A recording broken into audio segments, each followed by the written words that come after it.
ইয়া নবী সালাম আলাইকা, এটা বললে কিচ্ছু হইব না। এটা বললে কি হবো না?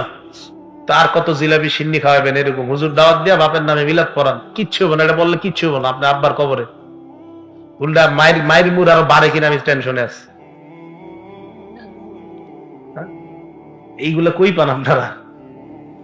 মানে এটা কে বানাইছে? যে এটা এটা কারোর কষ্ট দেওয়ার জন্য বলতেছি না, এটা এটা কে বানাইলো, এটা কোত্থেকে আসলো? এটা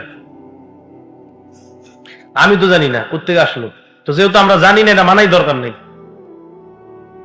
আমরা জানি কোনটা, আল্লাহুম্মা সাল্লি আলা মুহাম্মাদ ওয়া আলা আলি মুহাম্মাদ কামা সাল্লাইতা আলা ইব্রাহিম ওয়া আলা আলি ইব্রাহিম ইন্নাকা হামিদুম মাজিদ। সবাই পারেন কিনা?